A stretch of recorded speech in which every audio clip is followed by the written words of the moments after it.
Welcome, ladies and gentlemen. It is I, Prometheus, the Punching the Walls of Reality. I know what you're saying, punching the walls of reality, I don't quite know what that is, but it's alright. In due time, you will learn. You will learn well. Normally don't do videos. This is my first video, so be gentle. And I normally write these recaps. I decided to try something a little bit different for Season 4. Without further ado, this is my recap for The Walking Dead Season 4 series premiere, 30 Days Without an Accident. So, a little bit has changed since the last season. You know, Rick ended, well, he was still on his Ricktatorship towards the end, and you see the softer side of Rick this season. You know, he finds a buried gun, he doesn't want it, he wants nothing to do with guns. You know, Hershel has to convince him to actually take his weapon with him when he goes out to, you know, check for traps. So we see that Rick has stepped down. You know, his son was actually urging him to you know, stay away from the leadership role. He's kind of crazy last season, seeing his dead wife and all that. So, you know, a little bit of R&R will do him well. You know, he's more of a farmer now, and I think it's good for Rick. I think these are positive changes in his life. So now Daryl stepped up. He's pretty much the leader. It's ironic because obviously people already see Daryl, well, viewers of the show see Daryl as, you know, he's their hero. He's like this rock star. So even now the characters in the show start to view him that way. So with Beth's boyfriend, what's his name, Zach, you know, he's like, hey man, can I shake your hand? And Daryl's like, yeah, sure, I'll only lick my fingers first. You know, I'll lubricate it for you. So, you know, Daryl's already a badass. Now he's a leader as well. Yeah, so everyone's shacking up. You know, Tyrese has gotten with Karen. You know, one of the few to escape the Woodbury massacre. Beth has a boyfriend by the name of Zach. You know, I'm sure that they will live happily ever after for a long time. Carol and Daryl, you know, they still have their friendship. People are still on the fence, like, will it happen? Will it not happen? I'm calling it right now. It's not going to happen. There's going to be BFFs from this point on. So you have it now. You have my prediction. Not my prediction, not my declaration that that's what's going to happen. You know, oh yeah, also Sasha, Tyrese's sister, she stepped up, and Tyrese is, you know, he's a big teddy bear. He's talking about, you know, he doesn't like to kill the walkers that are on the fence. You know, he'd rather go and do some runs. You know, that's a lot safer, obviously. So, and Carl's also very changed from last season. We saw Carl literally as a stone cold killer, you know, shooting dudes, you know, without even taking names. And so we see the same way that Rick has pulled back. Rick has pulled back and obviously wanted to set a better example for his son. You know, he can't just go around shooting people, you know. It's bad. Not even a zombie apocalypse. So Carl actually has friends his own age, which is different. And it's the first time we've really seen children in the series.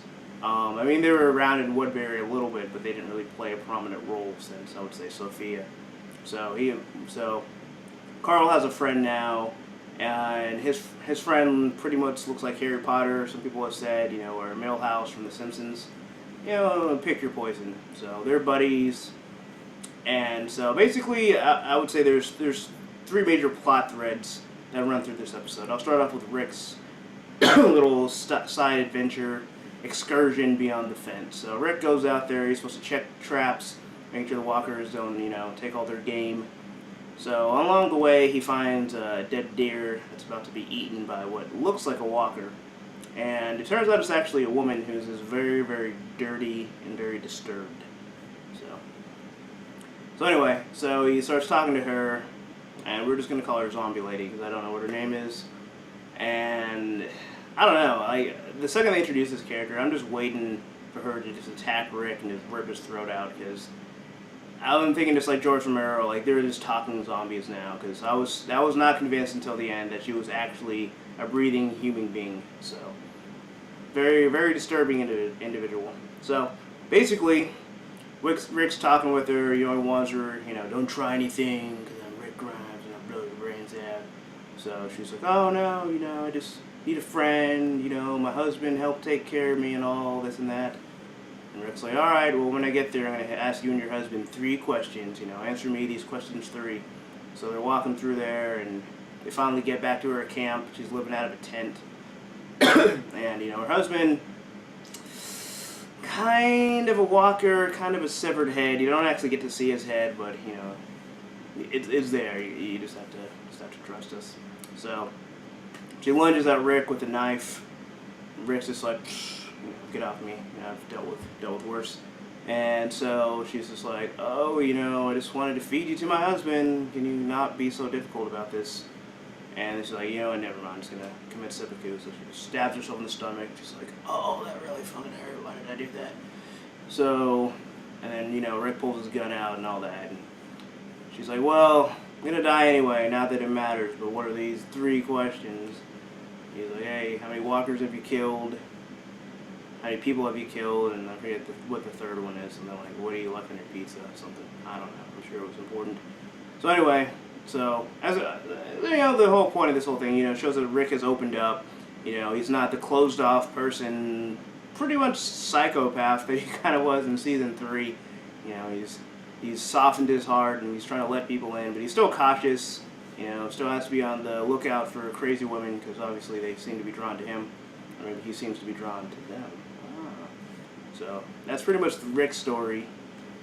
So gonna move on to, I believe it was Michonne, Daryl, Tyrese, Zach, and the new guy from The Wire, whose name is Bob.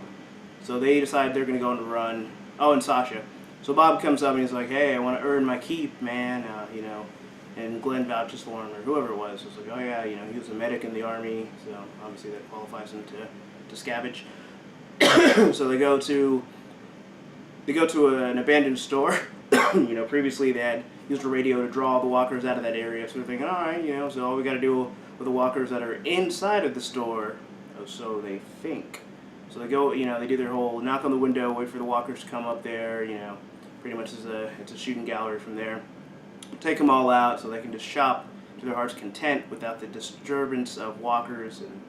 And trust me, when you're trying to shop, especially, on a budget like they are, you really don't want to be disturbed by flesh-eating cannibals. So anyway, so they're shopping, and Bob gets the idea, like, obviously it's implied that he has a drinking problem. He picks up a bottle of alcohol, he's looking at it, looking at the shelf, looking at it, looking around, making sure no one's paying attention. He's like, you know what? Second thought, I shouldn't have this. This isn't even my brand anyway. So puts it back on the shelf. Shelf collapses and falls on top of him. So let that be a lesson to all you people who don't want to drink alcohol. If you take it off the shelf, you might as well just drink the whole thing, because it could be worse. I mean, what's worse, a hangover or having a zombie bite your throat out? So lucky for Bob, he survives, and his throat remains not only parched but intact.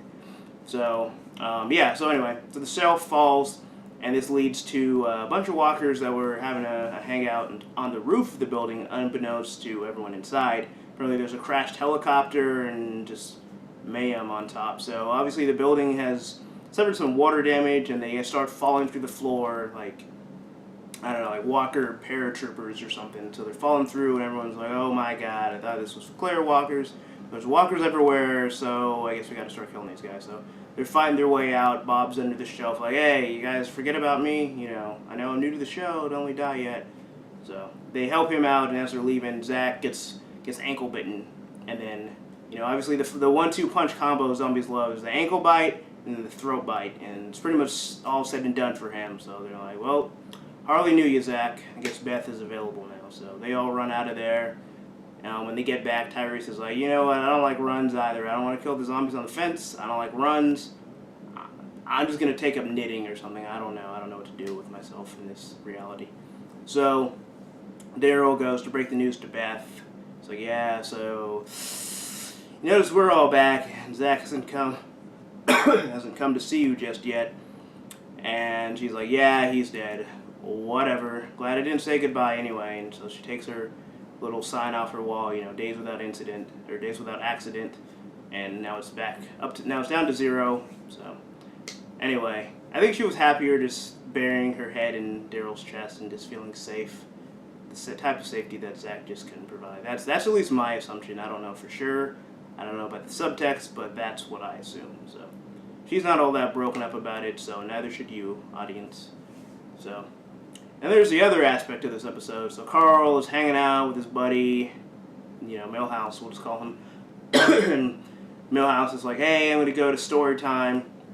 And that's led by Carol. He's reading the kids' stories, and then, this is the story's getting good. He's like, you know what? I got a story for you. It's called Knives. And it's called Learning How to Fight with Knives. And Milton's like, oh, I don't feel so good, Miss Carol. I need to go. And she's like, alright, I guess, get out of here. I don't want you throwing up all over your classmates. So he leaves. He's looking worse for wear, so he decides to take a shower, coughing in their good water supply. Then he collapses, bumps his head or whatever. So it's unclear what kills him. I assumed it was the fall, like maybe he passed out or faded, and he just busted his skull open. Maybe he had some, life-threatening illness that just now manifested. So it's unclear. But either way, he turns very quickly. I mean, it was almost like, it was similar to Shane, I would say, because Shane turned like right after he died. And so it ends with this walker running around. So we don't really know. I mean, the implications are clear. They think they're all safe, but there's a walker amongst them. So we'll see how the death toll, what that looks like in the next episode. So that's pretty much it. That is the recap for Walking Dead Season 4 season premiere, 30 Days Without an Accident. If I missed anything, too bad. Watch the episode and maybe you'll catch all those. So if you liked it, or even if you didn't like this, maybe you're like, you suck. This is terrible. Well, this is my first one. I'm going to be doing this the whole season, so I expect not only my recaps, but also the video quality and the overall quality of the production to increase as the season goes on. So be sure to subscribe, like the video, leave a comment, and, positive or negative. Any criticism is more than welcome. Any positive feedback is also welcome. Even if you just palm strike your hand into the keyboard, that counts too. We can't all be literate. So, anyway, it's me, Prometheus, signing off, punchingthewallsofreality.com. Try not to get eaten by a zombie. If you do, then I guess chop your foot off or something.